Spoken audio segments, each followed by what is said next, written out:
حضرت زکریا علیہ السلام بنی اسرائیل کی طرف پیغمبر بنا کر بھیجے گئے تھے۔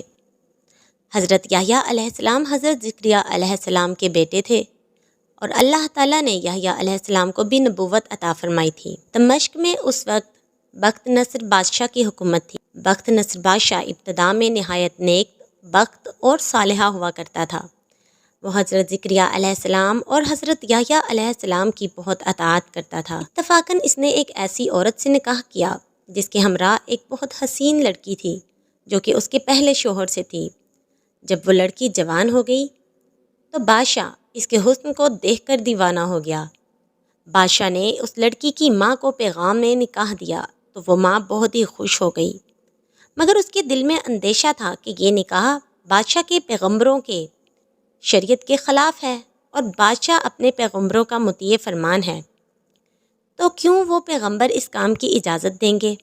اس لیے اس عورت نے بادشاہ سے کہا کہ تم اس لڑکی کا مہر ادا نہ کر سکو گے۔ بادشاہ نے دریافت کیا کہ کیا مہر ہے؟ جو کچھ کہو گی میں وہ دوں گا۔ عورت نے کہا اس کا مہر تمہارے دونوں پیغمبروں کا سر ہے، اگر تم یہ مہر ادا کر سکو تو لڑکی حاضر ہے، ورنہ اس کا نام بھی مت لینا۔ بادشاہ نے کہا یہ پیغمبر ہمارے دشمن نہیں ہیں بلکہ یہ ہمارے خیر خواہ اور ہمارے لیے دعا گو ہیں، ان کو بے جرم قتل کرنا ظلم عظیم ہے، اس کے سوا کچھ اور مانگو، جو بھی مہر کہو گی وہ مجھے منظور ہوگا۔ اس عورت نے کہا اس کے سوا کوئی مہر نہیں ہوگا۔ بادشاہ نے مجبور ہو کر فوج کو حکم دیا کہ دونوں بے گناہوں کا سر کاٹ لاؤ۔ حکم کے غلام سپاہی جا کر اول تو حضرت یحییٰ علیہ السلام کو بیت المقدس میں قتل کیا، بے دردی سے شہید کر دیا، اور پھر حضرت زکریا علیہ السلام کی طرف رخ کیا۔ حضرت زکریا علیہ السلام یہ سارا منظر دیکھ کر جنگل کی طرف بھاگ نکلے۔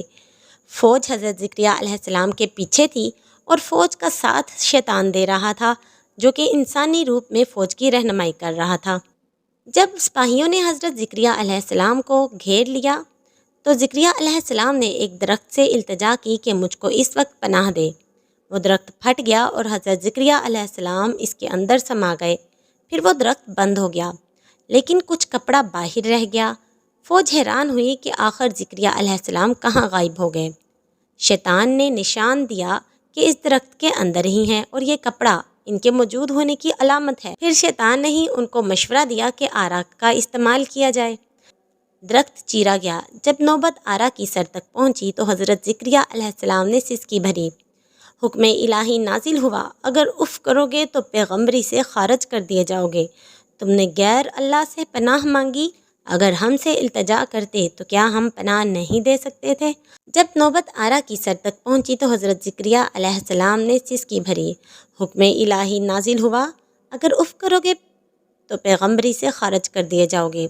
تم نے غیر اللہ سے کیوں پناہ مانگی؟ اگر ہم سے التجا کرتے تو کیا ہم پناہ نہیں دے سکتے تھے؟ اب اس کا مزہ چکھو اور چپ چاپ سر پر آرا چلنے دو۔ غرض یہ کہ سر سے پاؤں تک جسم چیرا گیا اور حضرت زکریا علیہ السلام نے دم نہ مارا۔ جب دونوں پیغمبر اس بے دردی سے قتل ہوئے تو غضب الہی نازل ہوا۔ دن تاریک ہو گیا۔ ایک بادشاہ فوج خونخوار لے کر چڑھا اور اس شہر کے باشندوں کو گرفتار کر لیا۔ حضرت یحییٰ علیہ السلام کا خون بند ہی نہ ہوتا تھا۔ جب قبر میں رکھتے تو خون سے لبریز ہو جاتی قبر۔ بادشاہ کے لشکر نے قسم کھائی کہ جب تک خون بند نہ ہوگا قتل سے باز نہ رہیں گے۔ ہزارہ آدمی تے ترتے قتل کر دیے گئے لیکن خون بند نہ ہوا۔ اس وقت وہاں ایک شخص حضرت یحییٰ علیہ السلام کی لاش کے پاس آیا اور کہا تم پیغمبر ہو یا ظالم ہو؟ ایک خون کے بدلے 1000 آدمی قتل ہو چکے ہیں، اب کیا سارے جہان کو قتل کرواؤ گے؟ اتنا کہنا تھا کہ خون بند ہو گیا۔ حضرت یحییٰ علیہ السلام کی قبر دمشق میں موجود ہے۔ اس واقعے سے جو ہمیں ایک بات سیکھنے کو ملتی ہے وہ یہ ہے کہ جب ایک نبی کو بطور تنبیہ آرے سے چڑھوا دیا گیا تو ہماری کیا حیثیت ہے؟ اللہ تعالیٰ کی ذات کے علاوہ کسی سے کوئی واسطہ نہیں رکھنا چاہیے، نہ تو کبھی کسی پر ظلم کرنا چاہیے اور نہ ہی اللہ کے سوا کبھی کسی سے مدد مانگنی چاہیے۔ اللہ تعالیٰ ہم سب کو عمل کی توفیق عطا فرمائے۔ اگر آپ کو ویڈیو اچھی لگی ہے تو چینل کو